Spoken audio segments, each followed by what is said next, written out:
Memory is what we are trying to induce to keep that tumor from coming back. A way to beat a rare form of brain cancer, the newest treatment being treated right here in Seattle. Plus, a medication that's offering another chance against one of the more deadly forms of cancer. How a pill is extending lives for pancreatic cancer patients. People were focusing on their periods or focusing on the ovaries and not really thinking about the big picture. And doctors are reframing the scope of a condition that impacts millions of women. Over the next 30 minutes, we're going to take you inside innovative medical treatments, groundbreaking new technology, and ways providers are leaning into holistic treatment. Thank you so much for joining us for this 30-minute edition of HealthLink. I'm Christine Pei. We start off with an alarming study on colorectal cancer among younger people. Statistics from the American Cancer Society confirm what doctors have already been seeing in their clinics. A young woman was diagnosed with the disease despite the fact it was once considered rare for her age group. This is her story. The statistics are grim. While death rates for major cancers like lung, breast, and brain cancer among people under age 50 have been going down, colorectal cancer deaths among people in that age group went up about 1% each year since 2005.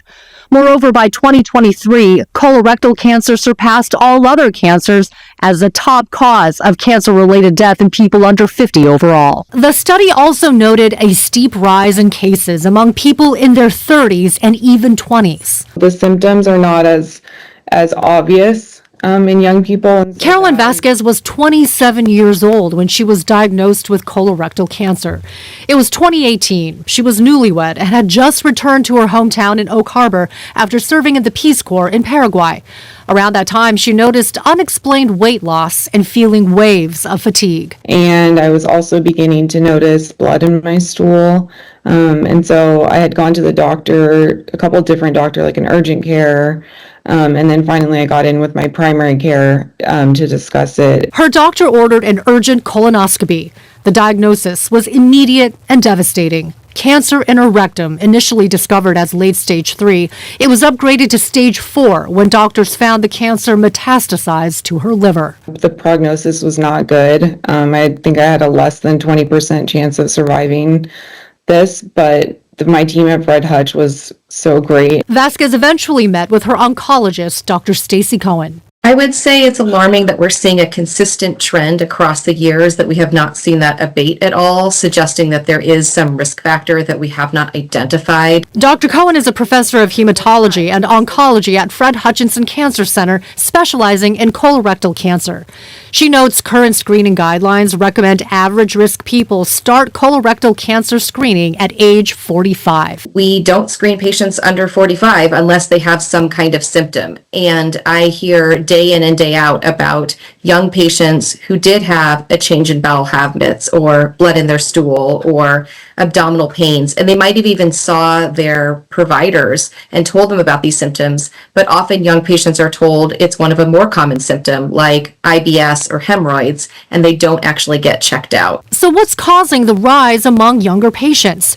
Researchers don't have a definitive answer yet, but Dr. Cohen says it could be related to diet, environmental toxins like microplastics, or changes to gut bacteria from antibiotic use. More research is needed. For Vasquez, her own diagnosis remains a mystery, but she has prevailed after 5 surgeries and multiple rounds of chemotherapy. My anatomy is just kind of different now.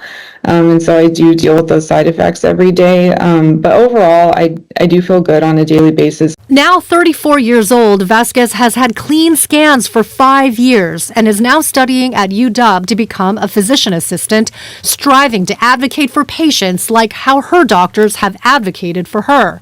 She urges anyone with questionable symptoms to get it checked right away. Be open with your healthcare providers about symptoms that you're having. Be honest about them. Don't be embarrassed by anything. Well, despite stage 4 cancer, a Bellingham father is still climbing and adventuring. A new pill may be offering some hope and buying precious time for him and other pancreatic cancer patients. It's a pill that led to the standing ovation at the American Society of Clinical Oncology meeting in Chicago this spring, one of the biggest oncology conventions in the country.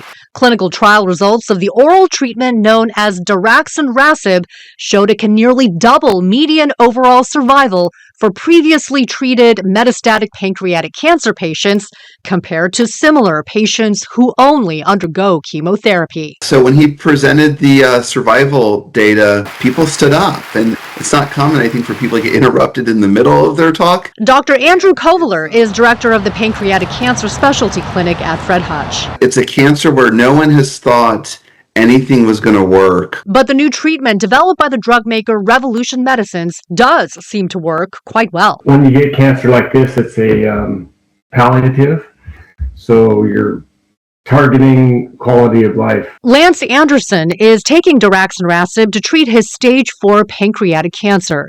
He caught the cancer early in 2020 when he noticed he was jaundiced.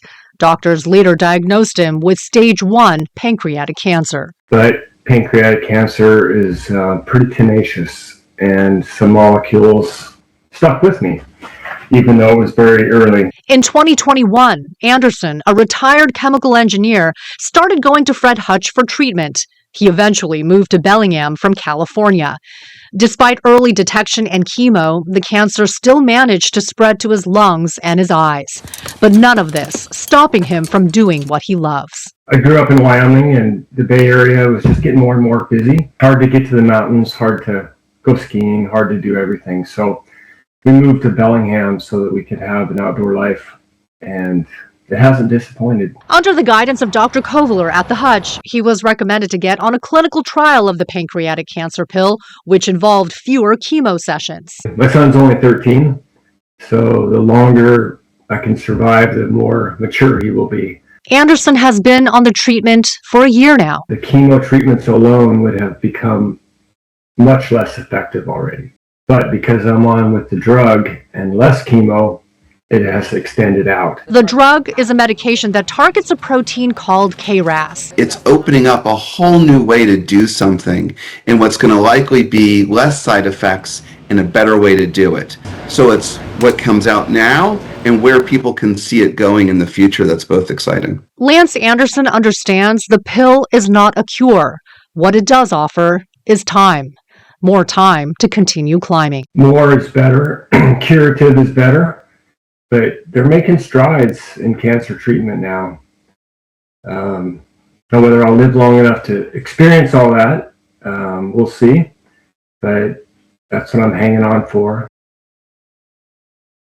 Glioblastoma is a form of brain cancer with a median survival of about 15 months. Well, now doctors at Providence Swedish in Seattle are testing a new way to fight it. Immunotherapy has been applied to fighting cancer for a while now. It's a way to get our own immune system to fight cancer cells and stop growth.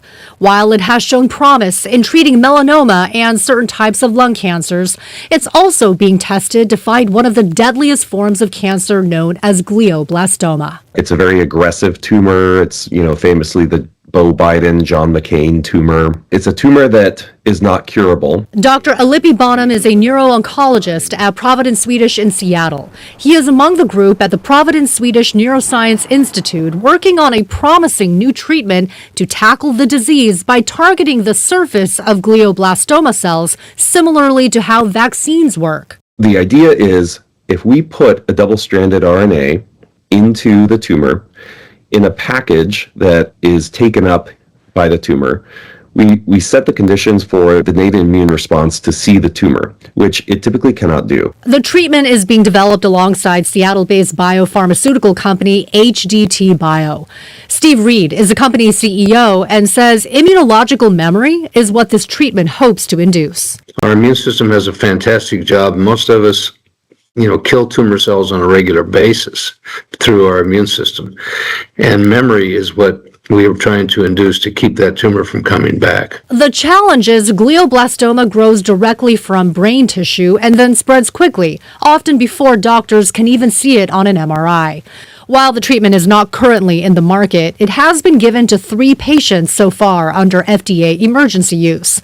Doctors say it's shown to be safe, and they've already seen preliminary signs that it may be working based on patient outcomes. The place where she had been getting from her prior clinical trial, her vaccine, she got a rash there, which sort of suggests that there was some sort of systemic immune activation which recognized antigens that were associated with the tumor, and that was very encouraging to us. A formal phase 1 clinical trial could open at Swedish as early as 2027 for patients whose glioblastoma has returned.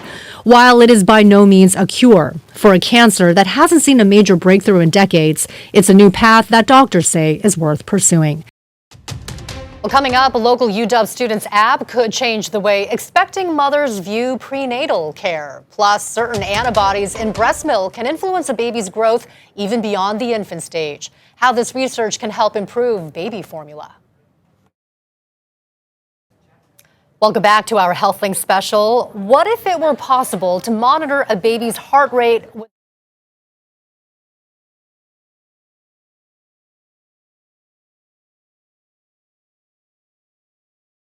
It's one of the most telltale ways to monitor fetal health, tracking their heart rate from the moment their tiny heart beats. It tells you like from outside how is the fetus doing. Doctors use Doppler ultrasound technology to monitor a fetus's heart rate at a clinic. Well, now there could be an app for that using a smartphone. We place the phone on the belly of the pregnant person, facing the microphone, facing the the abdomen. And then we start our app. Pujita Garg is a PhD student at the University of Washington School of Computer Science and Engineering. She and a team of researchers are developing the app that she calls DopPhone. Because mobile phone mics are not nearly sensitive enough to capture the subtle frequencies of a fetal heartbeat, Garg and her team found a way to mimic ultrasound using machine learning to analyze the recorded audio combined with patient information. We use off-the-shelf smartphones and use its speaker and microphone to act like a transmitter. So what about reliability? In a clinical study with 23 pregnant women in their second and third trimesters, Garg's app estimated fetal heart rate with an average error of 2 beats per minute, or BPM. The clinically accepted range is within 8 BPM. Basically, pretty accurate. We tested on different patients, different BMI, different age group. Garg says the technology is still in early stages. Patients will not find this in the App Store anytime soon. The next steps include broader out-of-clinic testing with more participants to improve the AI before any public rollout. For now, Garg's inspiration for this app endures, which is to close the gap in healthcare disparities. For women in rural or low-resource areas, getting to an ultrasound, let alone reserve time for it, is not always easy. There are a lot of maternity care deserts, marked areas or marked counties that have very low access to these obstetric care. So people have to travel, or the expected mother has to travel long distances to reach the first nearest hospital. Garg also understands the caveats to at-home monitoring and envisions the app being used in partnership with the patient's doctor, not as a replacement for medical care. The app would be designed to send the heart rate data to a physician so that the patient and medical professional could analyze the data together. Garg's findings were published in the journal The Proceedings of the ACM on Interactive, Mobile, Wearable, and Ubiquitous Technologies. Doctors have always preached about the benefits of breast milk, and now research shows it has potential to influence lifelong health. I spoke with a Fred Hutch immunologist about her findings. When a baby is born, their immune system is what doctors call a blank slate. It includes their microbiome in their gut. Milk has factors that help shape infant immune responses to the microbiota. And not just any milk, but mother's milk. Dr. Megan Koch, an assistant professor of immunology at Fred Hutch, is studying how maternal antibodies passed to infants during breastfeeding don't just protect against infections, they actually teach the infant's immune system when to fight harmful pathogens and when to tolerate friendly microbes. Certain antibody types in the milk were particularly important at particular time points in development for shaping this response. Doctors have long known that breast milk provides important antibodies to babies, but researchers like Dr. Koch are digging deeper. So that was the focus of this project, is to try to really dissect how this is working, with the goal that if the more we know about how it's working, the more we can manipulate this process. Recently published in the journal Science, Koch used mice to study a critical window when antibodies shape how a newborn's immune system responds even into adulthood. She found early exposure to antibodies from breast milk had effects that lasted long after weaning. The research might also help moms who struggle with milk production, noting the importance of colostrum, the first milk given upon birth. If you can't breastfeed for a year, maybe you could breastfeed for a few days, right? Koch understands some families turn to baby formula, especially if breast milk production is limited. While formula provides nutrition for growth, breast milk contains a unique immune-boosting component. Koch's goal is to pinpoint those antibodies so that baby formula could one day be supplemented with the same protective antibody benefits. A condition that impacts millions of women is getting a new name. We're talking about polycystic ovary syndrome, or PCOS. Here's why doctors say the new name for it matters. For decades, it's been called polycystic ovary syndrome, or PCOS. It can present itself as cysts in the ovary and irregular periods, but doctors say the condition is far more complex. People were focusing on their periods or focusing on the ovaries and not really thinking about the big picture. Dr. Anne-Marie Amies Olschlager is a professor of obstetrics and gynecology at UW Medicine, specializing in pediatric and adolescent gynecology.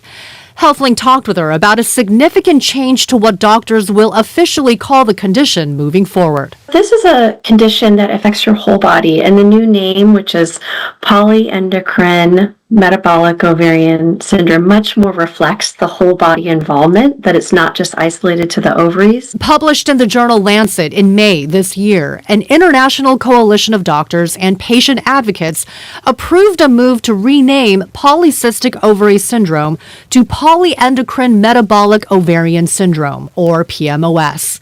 The condition not only affects fertility, it can also cause hair loss and is linked to higher risk of developing type 2 diabetes, insulin resistance, high blood pressure, and depression. The attention kind of would focus on managing irregular periods and acne, which is very valid, but really didn't pay as much attention to the heart disease, the diabetes, the high cholesterol, all those issues that have really severe, big long-term consequences if you're not actively managing them and starting early. The World Health Organization estimates PMOS affects 10 to 13% of women of reproductive age worldwide, with up to 70% of women not even aware they have it. The hope is renaming the condition will improve patients' identification and understanding of the scope of PMOS. People are going to be able to really identify that not only do they need their OBGYN provider, but they're going to also need all these other specialists to help manage the condition as well.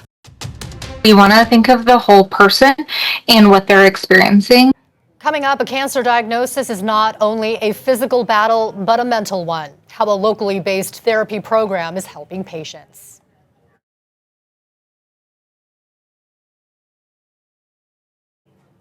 It's been said the eyes are a window to the soul. Well, turns out they could also be a window to our physical health. A UW surgeon and engineer explains the technology behind tracking tears. Tears, whether they're from joy or sadness, can show us how we're feeling. But a new research project out of the University of Washington is looking beyond that. So I wear a few hats. Dr. Tong Shen is an eye surgeon at the UW Eye Institute at Harborview and director of UW's Kren Engineering-based medicine initiative. She has a background in engineering research related to medicine, which came quite handy when she delved into a concept, using biosensors to monitor tears. So the tear films are very similar to any other body fluids like saliva, sweat, or blood, right? So these are all very basic body fluids that has a lot of information in them. It's a concept Dr. Shen says has been in the works since the early 2000s when scientists studied tears to monitor blood sugar levels. She and her team are now looking into a biosensor device so small it can fit inside a human's tear duct. It's very tiny, so it's less than a millimeter in diameter. And packed inside this tiny device is a system that uses artificial intelligence to analyze data from certain molecules scales that can tell us about glucose levels, even inflammation. And there are biomarkers that can have implications for Alzheimer's disease or Parkinson's or neurodegenerative diseases. It could be early biosensors for cancer. Still in its proof of concept phase, the device would work similarly to something called a punctal plug, which is commonly used to treat dry eyes for patients who reported such plugs are well tolerated. Any device on the eye has to be very small if you want it to stay sort of non-invasive. Shen does note some limitations to tear tracking this way. The level of those molecules and those concentrations are low, so that's one major barrier. But our big picture vision for this biosensor is on course. And this is where engineering, AI, robotics in combination of medicine could actually put us on the map in terms of leading the future of transformation. So that's where I'm very excited about. While it is crucial to get treatment for the body when you're sick, doctors say it is just as important to get care for the mind. The Fred Hutch Cancer Center is working with patients to protect their mental health. Among the list of treatments available at the Fred Hutch Cancer Center in Seattle is something patients may not immediately consider. We aren't at Fred Hutch just worried about tumor markers and getting rid of the cancer. We want to think of the whole person and what they're experiencing. Undergoing chemotherapy and radiation treatments can be extremely hard on a patient physically.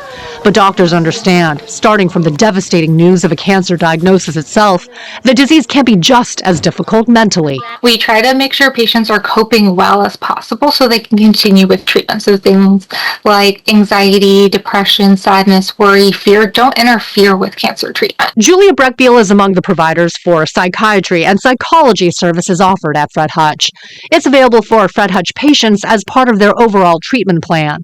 They'll learn coping strategies and behavioral techniques.